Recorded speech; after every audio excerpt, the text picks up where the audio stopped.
আসসালামু আলাইকুম। ফাজাল আমলের অনলাইন তালিম থেকে বলা হচ্ছে, তালিম শুরু করা হচ্ছে।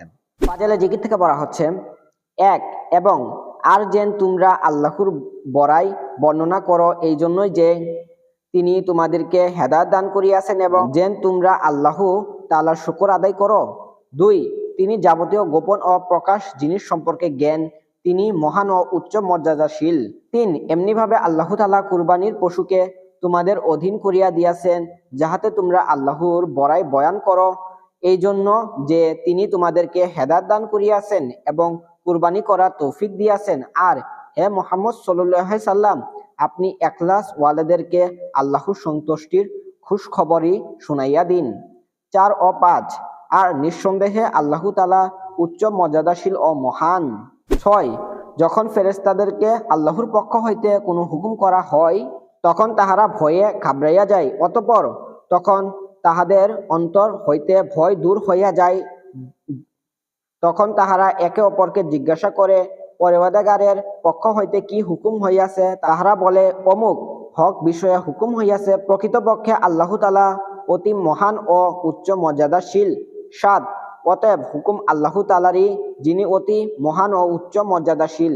আট, আর ওই পাক জাতের জন্য বড়ই আসমান সমূহে এবং জমিনে, আর তিনি মহাব রাক্তন হেকমতওয়ালা। নয়, তিনি এমন মাবুদ যিনি ব্যতীত আর কেউ উপাস্য নাই।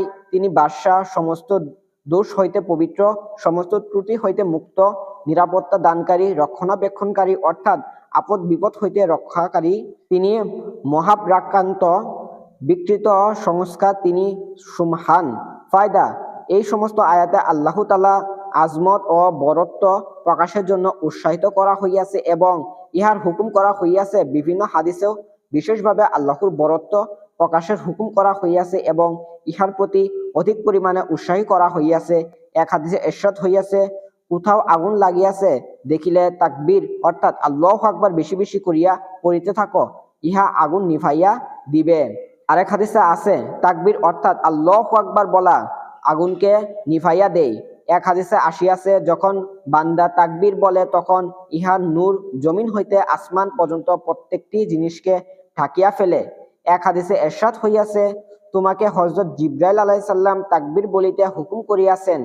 এই সমস্ত আয়াত ও হাদিস ছাড়াও আল্লাহ তাআলার আজমত, মহত্ব, তাহার হামদ ও সানা এবং বুলন্দ উচ্চ মর্যাদা বিষয়কে বিভিন্নভাবে বিভিন্ন শব্দে কুরআন পাকে বর্ণনা করা হইয়াছে।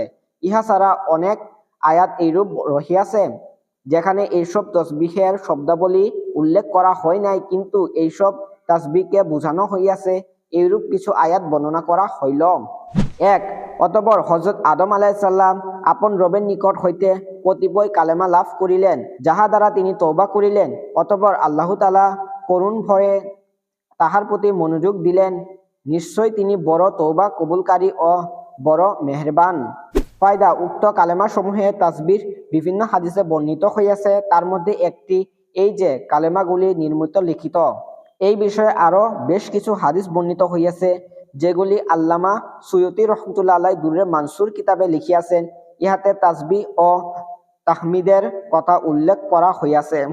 দুই, যে ব্যক্তি একটি নেকি লইয়া আসিবে, সে 10 গুণ সওয়াব পাইবে, আর যে ব্যক্তি গুনাহ লইয়া আসিবে, তাহার সমপরিমাণ শাস্তি মিলিবে এবং তাহাদের উপর জুলুম করা হইবে না। ফায়দা, হুজুর সাল্লাল্লাহু আলাইহি সাল্লাম ইরশাদ ফরমাইছেন, দুইটি বিষয় এমন আছে যে কোনো মুসলমান ইহার প্রতি যত্নবান হইবে, জান্নাতে দাখিল হইবে। বিষয় দুইটি খুবই মামুলি, কিন্তু ইহার উপর আমলকারী খুবই কম। প্রথম আমল হইল সুবহানাল্লাহ, আলহামদুলিল্লাহ, আল্লাহু আকবার প্রত্যেক নামাজের পর 10 বার করিয়া পড়িয়া লইবে। ইহাতে প্রত্যহ 5 ওয়াক্ত নামাজে 150 বার পড়া হইবে, যাহার সওয়াব 10 গুণ বৃদ্ধি পাইয়া 1500 নেকি হইয়া যাইবে। আর দ্বিতীয় আমল হইল শুইবার সময় 34 বার আল্লাহু আকবার, 33 বার আলহামদুলিল্লাহ এবং 33 বার সুবহানাল্লাহ পড়িয়া লইবে। মোট কথা 100 বার পড়া হইল, ইহাতে 1000 নেকি হইয়া গেল। এখন এগুলি ও সারা দিনের নামাজ শেষে সমষ্টি মিলিয়া 2500 নেকি হইয়া গেল। আমলসমূহ ওজন করিবার সময় দৈনিক 2500 গুনাহ কাহার হইবে, যাহা উক্ত নেকি সমূহের উপর প্রবল হইয়া যাইবে। অধম বান্দার মতে সাহাবায়ে একরাম রাদিয়াল্লাহু তাআলা আনহু এর মধ্যে যদিও এমন কেউ হইবেন না যাহার 2500 গুনাহ দৈনিক হইত, কিন্তু বর্তমান জামানায় আমাদের দৈনিক বদ আমল ইহা হইতে অনেক বেশি। তবে হুজুর সাল্লাল্লাহু আলাইহি সাল্লাম মেহেরবানি করিয়া গুনাহের তুলনায় নেকি বেশি হওয়ার ব্যবস্থাপত্র বলিয়া দিয়াছেন। এখন ব্যবস্থাপত্র অনুযায়ী চলা না চলা রোগীর কাজ।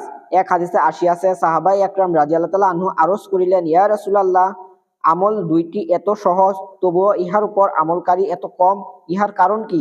হুজুর সাল্লাল্লাহু আলাইহি সাল্লাম ইরশাদ ফরমাইলেন, শুইবার সময় শয়তান তাসবিহ পড়ার আগে ঘুম পাড়াইয়া দেয়, আর নামাজের সময় এমন কোনো কথা মনে করাইয়া দেয় যাহার দরুন তাসবিহ না পড়িয়া উঠিয়া চলিয়া যায়। এক হাদিসে হুজুর সাল্লাল্লাহু আলাইহি সাল্লাম ইরশাদ ফরমাইছেন, তোমরা কি দৈনিক 1000 নেকি কামাই করিতে অক্ষম? কেউ আরজ করিল, ইয়া রাসূলুল্লাহ, 1000 নেকি দৈনিক কি করিয়া কামাই করা যায়? ইরশাদ ফরমাইলেন, 100 বার সুবহানাল্লাহ পড়ো, 1000 নেকি হইয়া যাইবে। 3. ধন সম্পদ ও সন্তান সন্ততি পার্থিব জীবনের সৌন্দর্য মাত্র, আর বাকিয়াতে সালেহাত অর্থাৎ চিরস্থায়ী নেক আমল তোমাদের পরওয়ারদিগারের নিকট সওয়াবের দিক দিয়াও অনেক বেশি উত্তম এবং আশা হিসাবেও বহু গুণে শ্রেয়। অর্থাৎ ওইগুলির উপর আশা করা যায়, কিন্তু মাল আওলাদের উপর আশা করা অনর্থক। 4. আর আল্লাহ তাআলা হেদায়েত প্রাপ্তদের হেদায়েত বৃদ্ধি করিয়া দেন, আর বাকিয়াতে সালেহাত তোমাদের পরওয়ারদিগারের নিকট সওয়াবের দিক দিয়াও উত্তম এবং পরিণামের দিক দিয়াও উত্তম। ফায়দা, যদিও বাকিয়াতে সালেহাতের মধ্যে এমন সমস্ত নেক আমলও অন্তর্ভুক্ত যেগুলির সওয়াব চিরকাল লাভ হইতে থাকিবে, কিন্তু বহু হাদিসে ইহাও আসিয়াছে যে এইসব তসবিহকেই বাকিয়াতে সালেহাত বলা হয়। যেমন হুজুর সাল্লাল্লাহু আলাইহি সাল্লাম ইরশাদ ফরমাইছেন, তোমরা বাকিয়াতে সালেহাত বেশি বেশি করিয়া পড়িতে থাকো। কেউ জিজ্ঞাসা করিল, ইহা কি জিনিস? হুজুর সাল্লাল্লাহু আলাইহি সাল্লাম ইরশাদ ফরমাইলেন, তাকবীর অর্থাৎ আল্লাহু আকবার, তাহলিল অর্থাৎ লা ইলাহা ইল্লাল্লাহ বলা, তাসবিহ অর্থাৎ সুবহানাল্লাহ বলা, তাহমিদ অর্থাৎ আলহামদুলিল্লাহ বলা, এবং লা হাওলা ওয়ালা কুওয়াতা ইল্লা বিল্লাহ। অন্য এক হাদিসে আসিয়াছে, হুজুর সাল্লাল্লাহু আলাইহি সাল্লাম ইরশাদ ফরমাইছেন, খুব ভালো করিয়া শুনিয়া রাখো, সুবহানাল্লাহি ওয়ালহামদুলিল্লাহি ওয়ালা ইলাহা ইল্লাল্লাহু আল্লাহু আকবার বাকিয়াতে সালেহাতের অন্তর্ভুক্ত। হুজুর সাল্লাল্লাহু আলাইহি সাল্লাম ইরশাদ ফরমাইলেন, দেখো তোমরা নিজেদের হেফাজতের ব্যবস্থা করিয়া লও। কেউ জিজ্ঞাসা করিল, ইয়া রাসূলুল্লাহ, উপস্থিত কোনো দুশমনের আক্রমণ হইতে কি নিজেদের হেফাজত করিব? হুজুর সাল্লাল্লাহু আলাইহি সাল্লাম ফরমাইলেন, না, বরং জাহান্নামের আগুন হইতে হেফাজতের ব্যবস্থা করো, আর তাহা হইল সুবহানাল্লাহ ওয়ালহামদুলিল্লাহ ওয়ালা ইলাহা ইল্লাল্লাহু আল্লাহু আকবার পড়া। এই কালেমাগুলি কিয়ামতের দিন অগ্রগামী থাকিবে, অর্থাৎ সুপারিশ করিবে, অথবা আগে বাড়াইয়া দিবে, অর্থাৎ পাঠকারীকে জান্নাতের দিকে বাড়াইয়া দিবে, পিছনে থাকিবে, অর্থাৎ পিছনে থাকিয়া হেফাজত করিবে, ইহসান করিবে, আর এইগুলি হইল বাকিয়াতে সালেহাত। আরো অনেক রেওয়াতে এই বিষয় বর্ণিত হইয়াছে। আল্লামা সুয়ুতী রহমতুল্লাহ আলাইহি দুররে মানসুর কিতাবে এই সমস্ত রেওয়াত উল্লেখ করিয়াছেন। 5. আসমান ও জমিনের সমস্ত চাবি আল্লাহর জন্যই রহিয়াছে। ফায়দা, হযরত উসমান রাদিয়াল্লাহু তাআলা আনহু হইতে বর্ণিত, তিনি বলেন, আমি হুজুর সাল্লাল্লাহু আলাইহি সাল্লামকে আসমান জমিনের চাবি সম্পর্কে জিজ্ঞাসা করিয়াছি। তিনি ইরশাদ ফরমাইলেন, ইহা হইল। অন্য এক হাদিসে আছে, আসমান জমিনের চাবি হইল সুবহানাল্লাহ, আলহামদুলিল্লাহ, ওয়ালা ইলাহা ইল্লাল্লাহু আল্লাহু আকবার, আর ইহা আরশে খানাজা হইতে নাজেল হইয়াছে। এই বিষয়ে আরো হাদিস বর্ণিত হইয়াছে। 6. তাহারি দিকে উত্তম কালেমা সমূহ পৌঁছে এবং নেক আমল ইহাতে পৌঁছায়। ফায়দা, কালেমা তৈয়বা বয়ানে এই আয়াতের আলোচনা করা হইয়াছে। হযরত আব্দুল্লাহ ইবনে মাসউদ রাদিয়াল্লাহু তাআলা আনহু বলেন, আমরা যখন তোমাদেরকে কোনো হাদিস শুনাইয়া তখন কুরআনের আয়াত দ্বারা ইহার সনদ পেশ করাইয়া থাকি। মুসলমান যখন সুবহানাল্লাহি ওয়ালহামদুলিল্লাহি এবং আলহামদুলিল্লাহ, লা ইলাহা ইল্লাল্লাহ, আল্লাহু আকবার, তাবারাকাল্লাহ পড়ে, তখন ফেরেশতাগণ নিজেদের ডানার মধ্যে অত্যন্ত সতর্কতার সহিত এই কালেমাগুলিকে বহন করিয়া আসমানের উপর লইয়া যায়, এবং তাহারা যে যে আসমান অতিক্রম করে সেখানকার ফেরেশতাগণ এই কালেমা পাঠকারীর জন্য মাগফিরাতের দোয়া করিতে থাকে।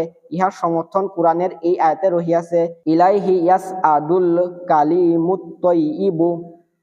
হযরত কাব আহবা রহমতুল্লাহ আলাইহি বলেন, আরশের চাবিকাঠি সুবহানাল্লাহ, আলহামদুলিল্লাহ, লা ইলাহা ইল্লাল্লাহ, আল্লাহু আকবার এর এক প্রকার গুঞ্জন হয়, যাহার মধ্যে এই কালেমাগুলি আপন পাঠকারীদের আলোচনা করিতে থাকে। কোন কোন রিওয়ায়াতে হযরত কাব রহমতুল্লাহ আলাইহি এই বিষয়টি হুজুর সাল্লাল্লাহু আলাইহি সাল্লাম হইতে বর্ণনা করিয়াছেন। সাহাবা হযরত নোমান রাদিয়াল্লাহু তাআলা আনহু এই বিষয় হুজুর সাল্লাল্লাহু আলাইহি সাল্লাম হইতে বর্ণনা করিয়াছেন।